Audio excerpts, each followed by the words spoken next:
The Buffalo Bills beat down by the Houston Texans. Welcome to Buffalo Against the World. This is Buffalo Against the World Sports Talk with Kulu and Cousin Brad. Bills Mafia. It's our time. Act like you know, baby. Act like you know.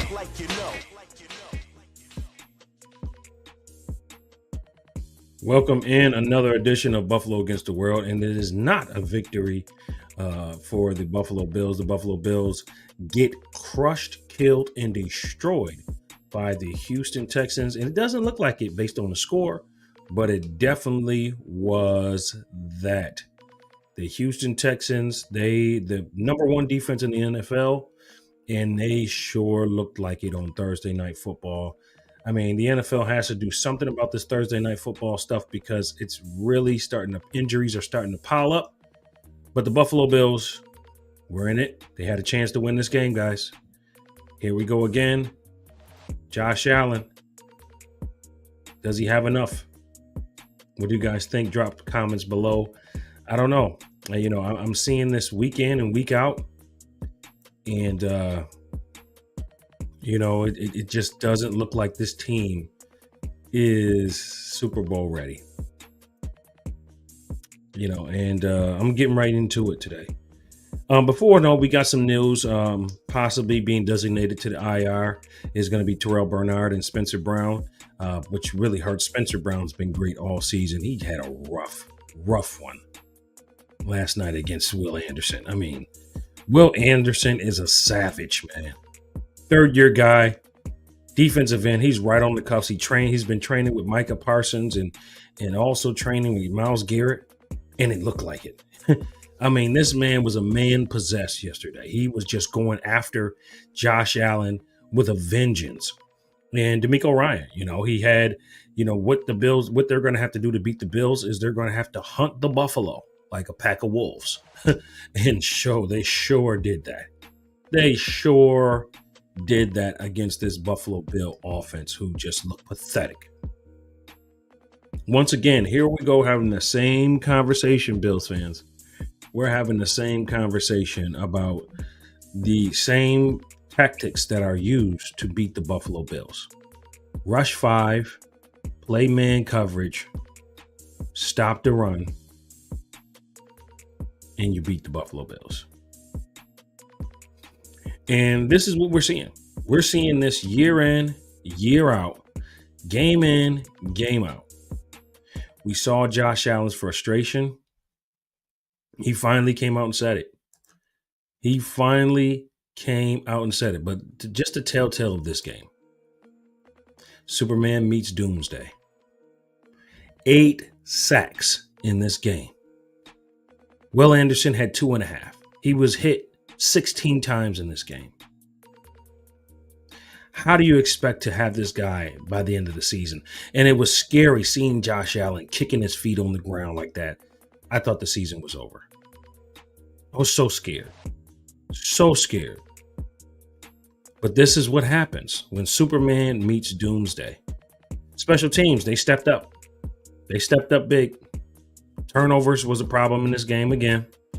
Offensive line just could not keep up. Another problem. Defense still can't tackle. Let's look at some statistics, guys.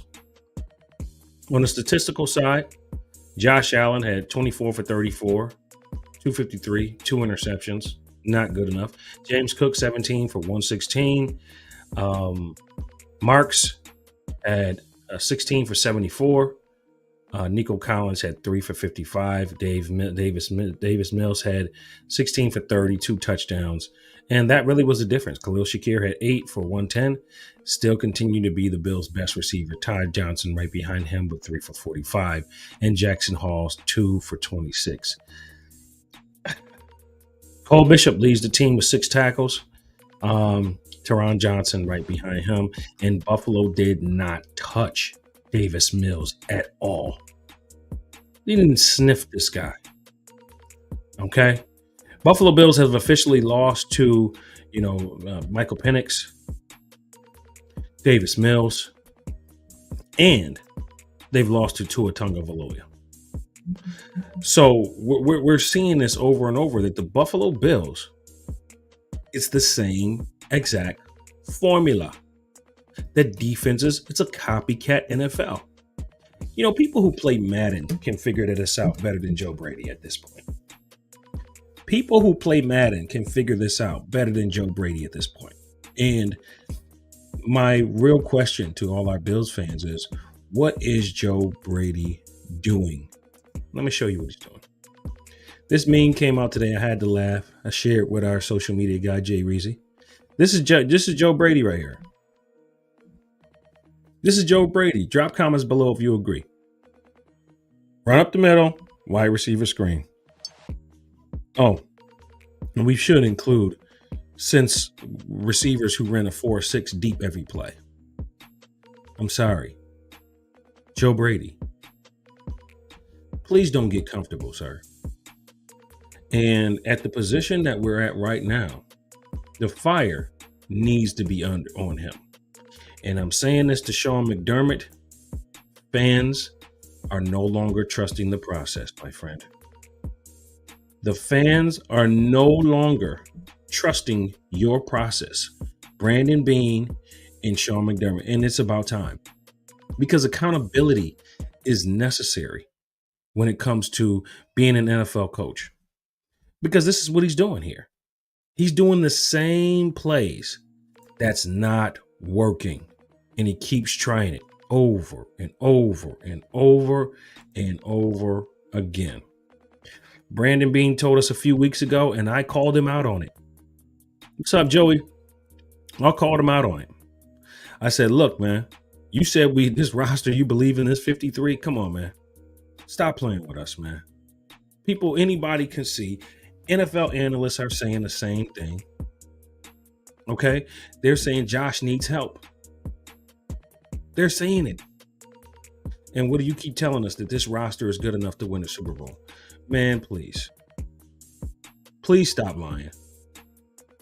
You know, the walkthrough that led into this game here, a lot of fans weren't happy about that.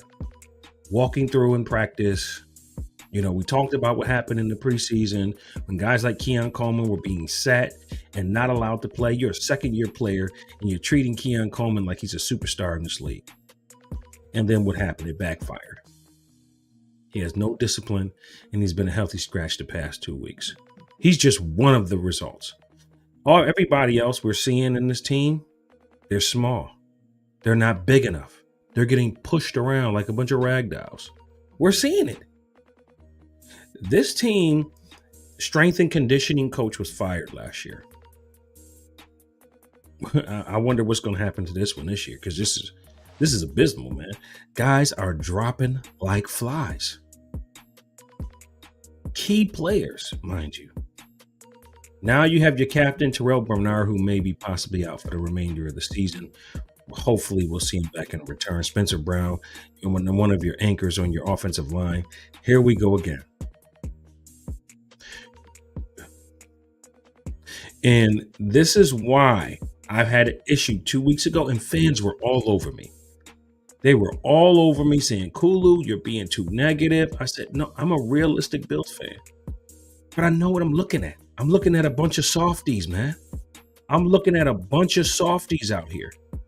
Josh Allen, when he came to Mitchell Trubisky and he said, what are we doing? That's exactly what Stephon Diggs was doing when he was doing like this 2 years ago. He was saying, Josh, what are we doing, bro? You're the only one who can call this coaching staff out. You're the only one who can do that. But are you going to do it? Are you going to do it? And Josh Allen's kind of played choir boy this whole time. But now he's seeing that this coaching staff is not putting him in the predicament to win. And the other teams, these younger teams, the D'Amico Ryans of the leagues, the Mike Vrabels of the league in the AFC, they're catching up. While we should be light years ahead, while we should be 5 years ahead of these teams, we're regressing. Earlier this year, Brandon Beane went at I believe it was Sal Capaccio or one of the guys on WGR. Maybe it wasn't Sal Capaccio. It was one of those other guys. And he was calling them out. Brandon Beane was calling them out. He was literally like, you guys are talking about a receiver? A receiver? Didn't you guys just see what we did last year? I'm like, this dude is arrogant. And it's also coming around the league that teams don't even want to do business with him because he only wants to do things that benefit the Buffalo Bills and not the other team. You're going to have to give something up if you really want to win. And that came into this trade deadline when we had opportunities to get some guys, but Brandon Beane was unwilling to give up a 2026 first round pick and offered only a 2027 first round pick. And that's the very same guy that you was supposed to get, Jaden Waddle, came back and scored a touchdown on you. You see what happens when you don't do what's necessary to win now. You are not in the process of trying to build a team. You're trying to sustain a team. You have paid a lot of players that are not producing. Gregory Rousseau, not producing. Players that are producing, James Cook continues to produce. Khalil Shakir continues to produce. And of course, Josh Allen's producing. But that's where it stops. That's where it stops. When are we as Bills fans going to get tired of the product that's being put on the field with our future Hall of Fame quarterback? Haven't we learned? I posted this on my Facebook. Haven't we learned from Jack Eichel? Buffalo, are y'all listening to me? Haven't we learned from Jack Eichel? Jack Eichel signed that big deal. Do y'all remember that? Bills fans, do you remember when Jack Eichel signed that big contract, lifetime contract? Do you remember that? And a year later, because of disputes with the injury and surgery and all this other stuff, they undervalued him. They didn't believe he can come back from this sciatic nerve injury, whatever the case may have been. And guess what happened? He came back, went to Vegas, won the championship outside of Buffalo the very next season. You're in danger of this happening with Josh Allen. Do you get it? You're in danger, Terry Pagula, of losing one of the greatest players of this generation. The media has been raving about how great Josh Allen is because they see that this is the best player in football. But we don't know what we have and we aren't valuing it. And when you don't value it, that player starts to look at the front door. And he starts thinking about his career. He's got a wife in Hollywood. What do you think? What do you think is going to eventually happen? What do you think wifey's going to eventually start saying, hey, honey, I know you love this Buffalo thing and they love you in Buffalo. And I've been saying it for the last, Joey, and you can attest to this, my bro. I've been saying this for the last however long. Josh Allen right now is where LeBron James was his first 7 years in Cleveland. The team loved him as a winner, as a superstar, taking him over the hump, but he realized, I can't do this by myself. And then he does that historic thing where I'm taking my talents to South Beach. Listen, man, only so long that players are going to allow themselves to be given product that can't get the job done before they start lashing out. And you saw it yesterday. But again, we've been seeing these things brewing, and now Josh Allen is even questioning the play call. With that play call, that 4th and 1, what are we doing? We ran right into the mouth of the defense. Why is the ball not in my hand? These are the things that we've been seeing. Okay. So Josh Allen being disgruntled, Joe Brady calling these vanilla plays. He has no knowledge of his personnel. KYP. key. Know your personnel. Something Joe Brady does not understand. This is Joe Brady right here. He has no knowledge of his personnel. No knowledge. He has no knowledge of his personnel, guys. Okay, let's talk about it. Khalil Shakir. They keep trying to force Khalil Shakir into the screen game. Khalil Shakir is a great slot receiver. He can pretty much do it all. Okay, don't make him one-dimensional. We talked about this a few weeks ago. James Cook, when he's going, keep him going. All right. You got to keep feeding him the ball. You got to keep a balanced attack. But once we start playing from behind, now we become a one-dimensional football team. But here's where Brady is not creative enough. Why not line up James Cook in the slot? Why not line up Ty Johnson in the slot? These guys can be running back / receivers when you need them because Kincaid's not there. You need your threats out there, right? You need your threats out there. Why aren't you using Ray Davis in the backfield too? You see what he can do in the return game. The guy's got breakaway speed. He's probably your most physical guy. Why weren't you adjusting your offensive line? Why weren't you putting a tight end on that end to help out Spencer Brown when he was clearly injured? Why weren't you chipping out of the backfield? I mean, this is common sense things. If you understand football and you see your guy hurting, why leave him out there to get demolished like they did? Manhandled. I mean, if I got manhandled like that, I mean, I'm going to the gym the next day and I'm getting in the weight room, bro. Like, that's just disrespectful what they did. They just came out, punched us right in the mouth. And we just said, oh, okay, you're bigger than me. I just got to back down. Let me get through this game and let me go home. Just get in the ice bath. Suckers, man. That's suckers play. That's not big boy football. That's not Buffalo Bill football. Not accepting that. Not accepting that. Josh Allen sets the tone for this team. And yes, he made some mistakes yesterday. Yes, he did. But when you're getting sacked 8 times, hit 16 times in a game, yeah, you're going to make some pretty bad mistakes eventually. One thing I do got to say, that last pass interference call really was ridiculous. That last pass interference call, somebody help me. I watched the play over and over on all 22. I did not see any pass interference from any wide receiver.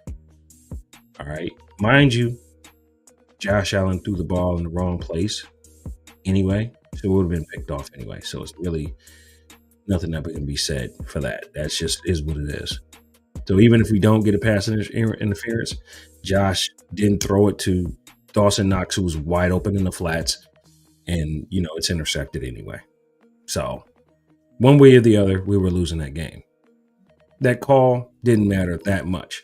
Now, what I thought happened was that they were calling interference on them, but they didn't do that. So now if it would have been interference on them, that would have changed the dynamic of the game. It didn't. Okay, so those big mistakes by Josh Allen, the first interception, he threw the ball into triple coverage. What are you doing, dude? What are you doing? And they scored on that drive. We're losing to a backup quarterback. Dude. All right. Some things to take away from this game. Thursday night football games are always going to be challenging. They're always going to be challenging because you literally got 3 or 4 days to prepare. And you're flying out, you know, especially when you're the away team. The advantage that Houston had is that Houston was at home. They were at home. They were practicing. Buffalo literally had 3-day turnaround. So that may have a lot to do with why this team played so bad. That's a fact, Joey. As I mentioned earlier, that Spencer Brown and Bernard could be IR candidates. Man, we've lost so many. Maxwell Harrison also went out with a possible concussion or neck injury. Look out. Man, this team is taking a lot of injuries. Really going to have to look at the strength and the condition and position. I can also tell you that we continue to deal with issues stopping the run. Can't seem to do it. Cannot seem to do it. All right, drop comments below, guys. Here's a question. You know, a lot of fans were on Joe Brady yesterday. I was on him. But if you're Joe Brady's boss, you also have to have some accountability in this. You also have to have some accountability in this, right? Because if you're empowering him 4th and 2 to do a standard run play, right, and not put the ball in your best player's hand at that time, I could live with Josh Allen getting stopped. But that 4th and 1, we usually get that when we do the snowplow. I don't understand what they were thinking, but you know, here we go again. Bonehead play calling. Anybody who's good at Madden can call these plays, man. Come on. Like, what are we doing? Yesterday, numbers that came out for the season right now, but numbers specifically for yesterday.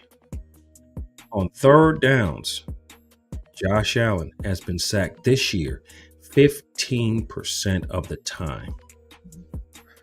Last year was 4%. So on 3rd downs this season, Josh Allen has been sacked 15% of the time. He's dropping back. This is your billion-dollar quarterback, right? You don't care about him, man. You don't care about him. You don't put guys in the backfield, Jackson Halls, who's a really good blocking tight end. You don't put him in the backfield. You don't help him be an anchor on that right side to help out Spencer Brown. You're not helping out Deion Dawkins in no way. What are we doing? Josh Allen asked the question, what are we doing? And no one knows. So fans, drop comments below. Is the McBean era coming to an end in tragic fashion? It sure looks like it. It sure looks like it. We're talking about drafts, draft busts, 1st round picks that are not playing. We're talking about possible trades that should have happened that didn't happen. We're seeing other teams pull off trades that Brandon Beane didn't even make a call towards. What are we talking about? Are we still just going to focus on the positives that he's done and not look at the negatives? Right here. Even Tim Settle had a good game. He was terrible. We traded for this guy. He was terrible in Buffalo. Is it scheme? We've got to start questioning these things. Now, again, I took a lot of flack for this. Kulu, you're being negative. No, when we're being positive, when we're playing our game, when we're winning our 111s, I'm all about that. But I ain't got no loyalty but anybody but 17 right now. Because that's the guy I see giving his heart out on the field every single day. I don't got no loyalty to nobody else. Nobody else. There's a couple other guys that I love, like the offensive line. They played pretty well most of the season. Was good, Granddad. Was good, Grandeasy. You know, but this game, they didn't get any help. They didn't get any help from their coaching staff. And if I'm Terry Pagula, I'm looking at that and I'm saying, I'm paying this guy $500 million. I'm building a new stadium for Josh Allen so the fans can get the best experience watching Josh Allen. Because Buffalo has become an attractive place to play because of Josh Allen. But your silly coach and your stupid general manager will not do everything they can to protect him. Something's got to change, man. After you saw Josh Allen that first play on the ground, kicking his feet on the ground, and you didn't tell yourself, I got to do something different. You didn't get into Joe Brady's headset and said, you better start chipping, bro. Now I got to question you, Sean, your leadership. Thank you for coming in. Like my bro said, thank you for coming in and changing the culture. Thank you. Thank you. Doug Collins did that. Right? Alex Smith started to help change the culture. Mark Jackson started to help change the culture for the Golden State Warriors, but he was not the one to take them over the mountaintop. Right? He wasn't the one. Moses delivered them out of Egypt, but he was not the one to take them to the promised land. You see, sometimes our loyalty is to people that are not who should have our loyalty to. Okay, we got to see the big picture here. You got a once in a generation player. You got the best player in football, and you're not doing everything you can to make him better, and you're not doing everything you can to protect him. You know, I can't say this, Joey. I can't say, yeah, you say small market team, we don't have the money. Maybe we shouldn't, have gave you a contract. I'm not going to agree with that, bro, because what we're paying on, just look at what we're paying out in our salary. We're paying some big contracts, bro. We're giving out some big, bulky contracts. And I think this defense was the highest paid defense in the NFL.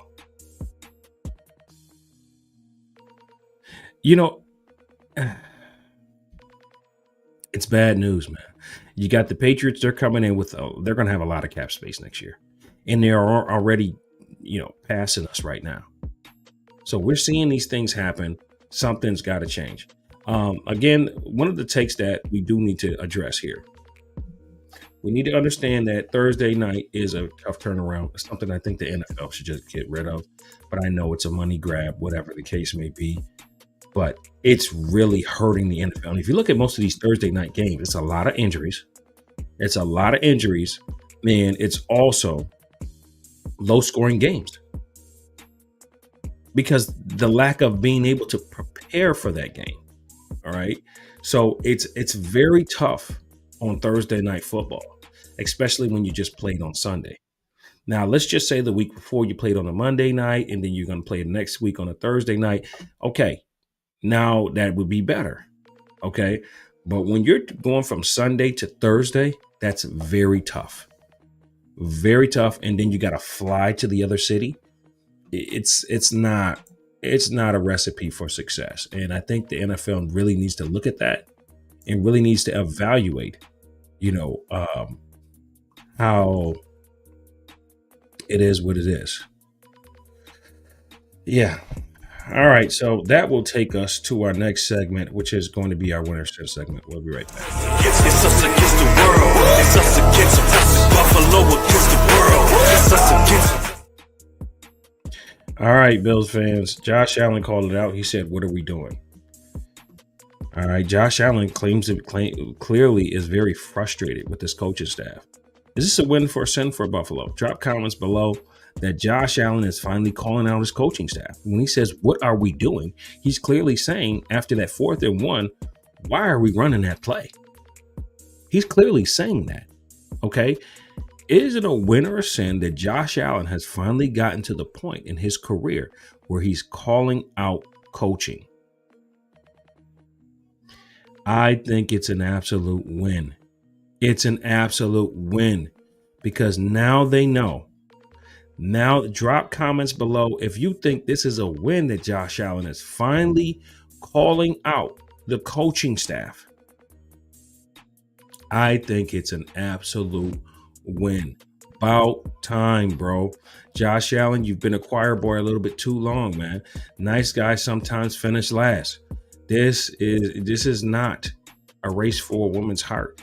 This is a race for the man's trophy, the Super Bowl, the Lombardi trophy. This is not it, bro. This is not always blaming yourself. I love it. But sometimes you got to say, look at what I got. Look at what I got. Guys that quit on me. Guys that's just going to let guys tee off on me. Guys that's not going to run the routes to their best of the ability. Guys upstairs in the box that's not giving me plays that I can shine in.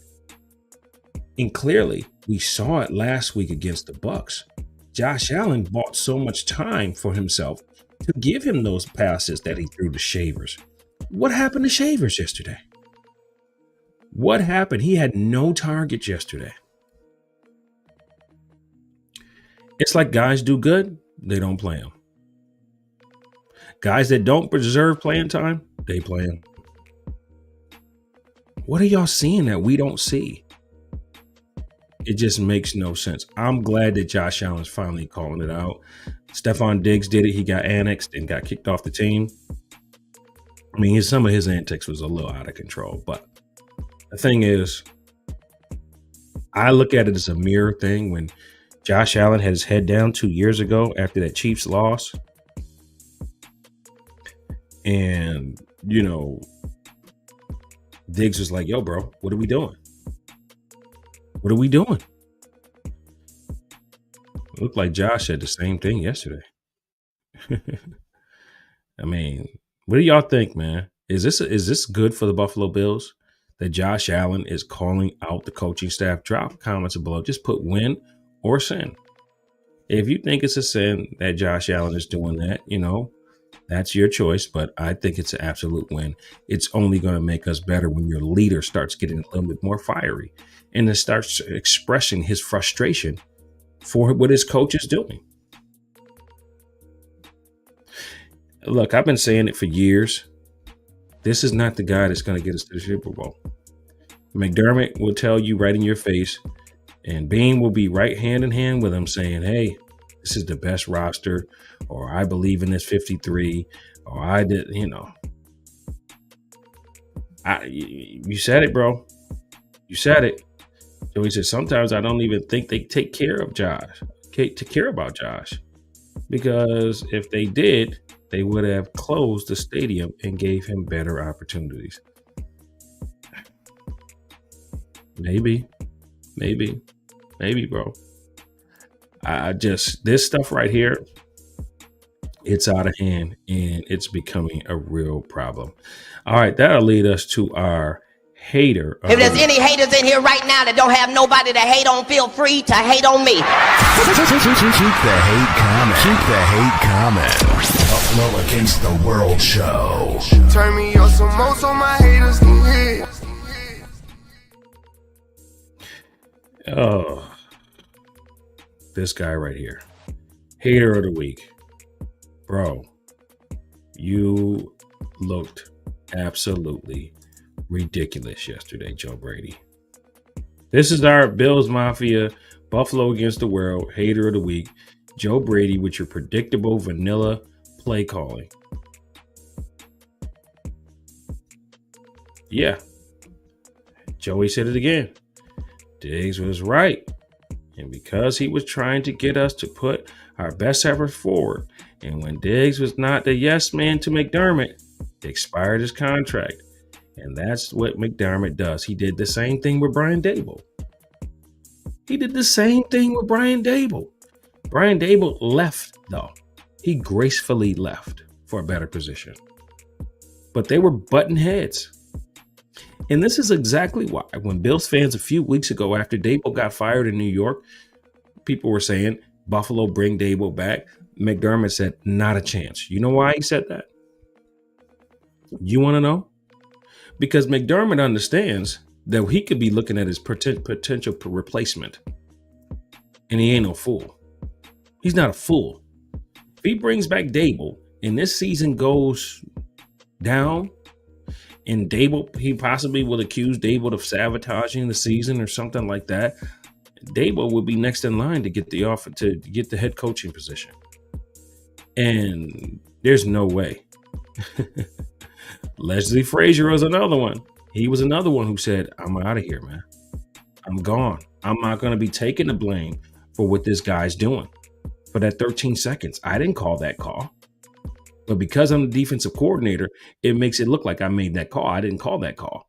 McDermott took over and made that call, right? But see, these are the things that happen in this organization. Stuff gets covered up. Joe Brady, here we go again. And we can see it's bigger than the coordinators, because the coordinator has a job. Once you see something going wrong, head coach, you're supposed to say, get on that headset and call Brady. We need to do this. We need to adjust this. We need to adjust that.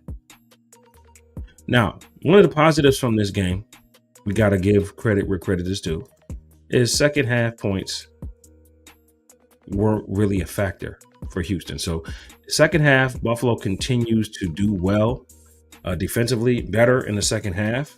And they gave the offense opportunities, and the offense just couldn't keep up.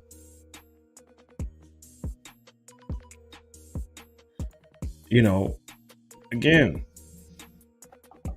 if you want to win, you got to get the best guys out there. You got to. And, you know, I know a lot of people have been talking about Odell Beckham Jr. I don't know about that. I don't know what type of shape he's in to try to bring him in. But at this point, why not? At this point, why not? I mean, what else do we got out there? We got guys that's running all game and nobody runs open. You know, and Josh has gotten to the point where if I don't trust you, I'm not even going to look your way. Knox was wide open that last play. Josh Allen does not trust Dawson Knox anymore. He doesn't. That's why his eyes are locked on Khalil Shakir when Khalil Shakir's out there.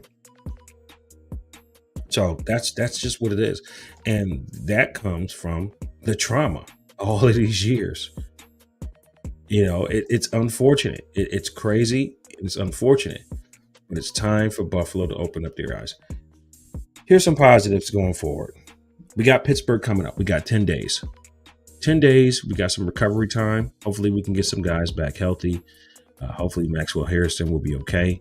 And, you know, Bean's got some opportunities to look at some guys on the waiver wire, see what he can pull off and bring into this debacle right now to help this right this ship, so to speak. So he's got time to do that. McDermott, you really need to take a look in the mirror because your job is not safe. Too many fans are calling you out. Too many media personnel are calling you out. Too many people are saying Josh cannot do this by himself. And at this point, if you're not going to be creative enough to create plays for your running backs to catch the ball out of the backfield, who are also dynamic players, I said it 3 weeks ago. Kincaid, Cook, Shakir. Kincaid, Cook, Shakir. That's your offensive playmakers. Everybody else, if they just happen to be wide open, they get the rock. That's it. Kincaid wasn't there. So now you got Cook. Now you need to slot in Ty Johnson. He's a playmaker. Possibly need to get Ray Davis in the backfield. I don't know why we've neglected to put Ray Davis in the backfield. I don't know if they're seeing something from him in practice that they just don't like. But he's our best blocking running back. He's our best blocking running back. So when you need those chips and then you need Reggie Gilliam, he's another good blocking fullback back. Put him back there. Put your tight end Jackson Halls back there. There's so many things you can do. Again, KYP. Know your personnel. Know who does what. Well, even Keon Coleman. Even Keon Coleman could be used in the right way. He's really good with jump balls. Could have used that yesterday, right? He's really good with jump balls. Gabe Davis is really good with jump balls, right? He's not a guy that's going to beat you. He's not going to get separation like that. But if you utilize him in the slot as a mini tight end, he can do a lot better. He can beat a linebacker. If you put him in the slot, Keon Coleman can beat a linebacker, right? That's all I'm saying. Be smart. Play smart football. Like, how do us fans and how do us commentators and media personnel know more than our coaches? It makes no sense. How do Madden players no more than our coaches. It baffles me. It baffles me. All right. How to get the dub next week. It's a copycat league. Same thing that D'Amico Ryan's defense did. Same thing that the Miami Dolphins did. Same thing that the Patriots did. Same thing that the Falcons did. What they're going to do is they're going to rush 5. They're going to blitz often. They're going to try to stop the run. And they're going to try to spy on Josh Allen. That's going to be their defensive strategy. And they're going to play man coverage, and they're going to tell one of your wide receivers to beat them. That's going to be the formula. Same thing every week. You should know what you're facing by now. Are you preparing for it? Are you getting better at it? No, you're not. What happens is Josh Allen has to be Superman for you to win a football game. Just like when he had that 6 touchdown game against the Bucks. He had to go Superman mode for us to win a football game. Come on now. Come on now. So we got to stay 2-dimensional. We got to run the ball. We got to pass the ball. And stop looking for the big play every play. When Josh Allen takes these deep drops, he's looking to make a big play. It's not always going to be there. It's not always going to be there. Take the dump off. Take what the defense gives you. Throw the ball to James Cook. Throw the ball to Ty Johnson. Get Ray Davis in the backfield. Go 2 running back sets from sometimes. Play to your player's strength. Know your personnel. Very simple. And take it that simple. Josh Allen is eventually going to do something superb because that's just what he does. But you got to build the other guy's confidence. Let me show you guys something real quick. All right, so just hear these out. Khalil Shakir had 8 catches. Ty Johnson 3. Jackson Hawes 2. Gabe Davis 1. Josh Palmer 2. Dawson Knox 3. James Cook 3. That's not nearly enough touches for James Cook in the passing game to really get a guy's confidence up. This is why this team isn't good enough, because if you don't touch the ball enough and you don't make plays enough, guess what? You're not going to gain any confidence in your game. You're just going to be an onlooker sitting from the sideline watching number 17 with the ball in his hand 90% of the time, and that's who the guy you're going to expect to make every play. You can't do it. It won't work. Even if you do have guys that are good on your team, if they're not being utilized to their strengths, they'll never, ever progress.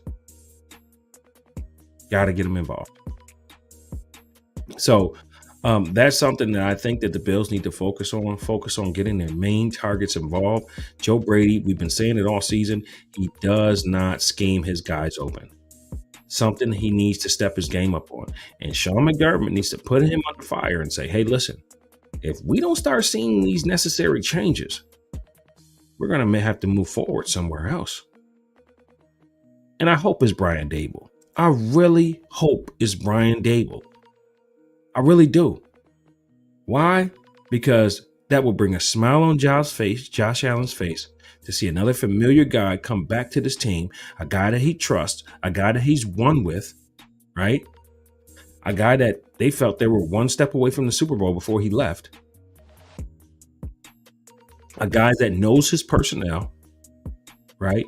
He's going to get the best. That was Gabe Davis' best years playing with him, right? So again, something's got to change. Nobody's job is safe. And, this is going to be the same formula. So to get a dub, get the ball out, use the screen correctly, stop doing the same bubble screen. It's not working. Okay. Stop doing the wide receiver screen to Shakir. It's not working. All right. Do some quick slants, do some down and outs, do some run up and stops. Like, can we do something besides the same 7 route every time, the same deep pass every time, deep posts? Like, you don't have the speed to do that. You got 1 or 2 guys that can do that. That's it. It's not as hard as they're making it. And once those safeties drop down, now you can possibly get one of your guys over the top. That's just football, man. Like, what are we doing? What are we talking about here? So that's how the Buffalo Bills are going to win it. You know, you got to control the clock. Special teams has been playing lights out the past 3 games. Big shout out to our special teams coach. He's the, you know, out of all these debacles with coaching with Bobby Babich and Sean McDermott and Joe Brady, special teams coach has stepped up the past 2 weeks. Shout out to him. So we need him to step up too. You got to win on all 4 phases of the game if you want to win. All right. Got 10 weeks to prepare. Hopefully Buffalo can get back on track. The AFC is just got a little bit more tighter. Pittsburgh, them beating Buffalo can actually, you know, really put them in the wild card position. So this is a real key game for them. We got Cincinnati coming up the week after, and then we got New England. We got some real crucial games, guys. Real crucial games. But we got to take it 1 week at a time. We got Pittsburgh coming up, and we better be ready to play football. We better be ready to play football because you know who they have on that defensive line. They got Watt, TJ, and he ain't playing no games. He's not playing no games. All right. All right. So he's coming. He's coming. And that defense is they still get after it. The formula going to be the same. The formula is going to be the same. And we have to be ready. We got to be ready. This roster is not a roster to win the Super Bowl. I'm not going to lie to y'all. But with coaching, and you can use what you got to get some wins. This is your boy Kulu. It's been real. Make sure you guys like, share, subscribe to the channel. Cuzzo Brad will be back with us on Monday night. And, you know, we're going to do it like we always do it. But before I get out of here, I got to give my top 5 players. This is the BADOWN's top 5 segment. Buffalo, get ready. Getting hot. You got him? Well, let's get him. All right, this week's top 5 player, I got to give number 5 to Josh Allen. He did not have the best game, but this is show you how good Josh Allen is. Josh Allen is so good that, you know, you look at the score, you watch that game, you feel like we got blown out. But when you look at the score, we were in this game down to the very last minute. That's how good having a quarterback like Josh Allen is, right? And pretty much all our losses has been similar to this. Go look at the games that the Buffalo Bills lost. They very seldomly get out of hand, with the exception of that Miami Dolphins game. Oh, goodness. But very seldomly do we get beat by 2 or 3 touchdowns, right? So I just think got to give Josh Allen number 5. Drop your top 5 for the Buffalo Bills who played yesterday as well. I would love to see it, and I'll post it up on up here as well. Number 4, got to go Cole Bishop, man. Cole Bishop is doing his thing, man. He's getting better every week. He made some big tackles out there. He's continuing to come along. He's developing to a core player on this defense, one of the better players on this defense, one of the tougher guys on this defense. So shout out to Cole Bishop. Number 3. Oh man, this was ugly. Very ugly. It's hard to even pick a number 3.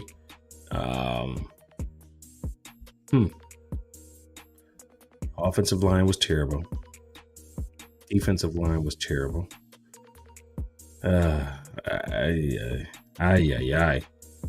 I'm gonna have to give it to Maxwell Harrison then. Before he got injured, he was playing sound football. He's playing sound football out there. The next guy I'm gonna have to give it to is Shaq Thompson. He continues to be a downhill tackler, making plays. And again, he's way more physical than a Matt Milano.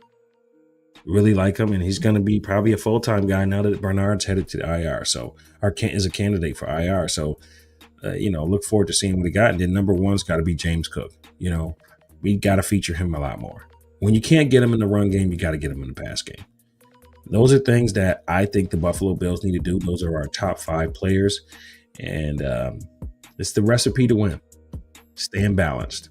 Once you become one-dimensional, it becomes we're going to tee off on your quarterback and we're going to get him. Joey says James Cook 1, Deion Walker 2, Cole Bishop, in Shaq the linebacker. Yep. And then Ray Davis. Yeah, I forgot about big play Ray. There you go. Ray Davis would have took Deion Walker's spot for me. Yeah. Yeah, definitely. I forgot about big play Ray. Yeah, he should be he should probably be number 2.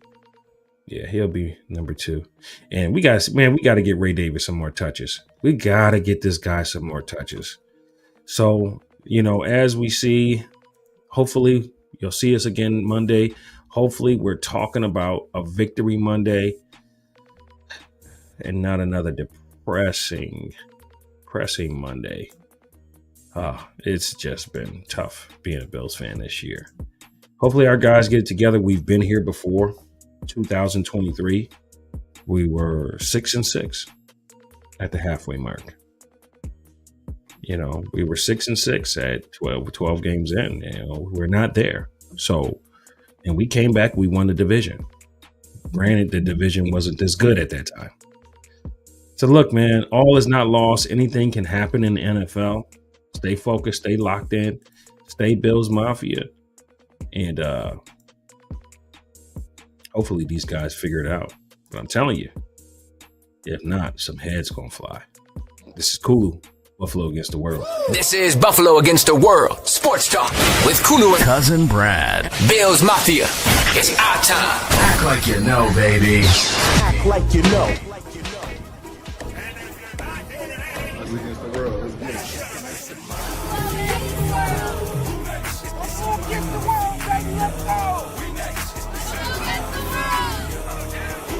High, big BSF, man. Buffalo against the world, man.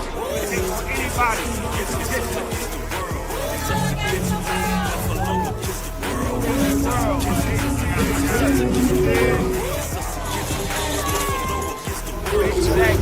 Buffalo against the world, man.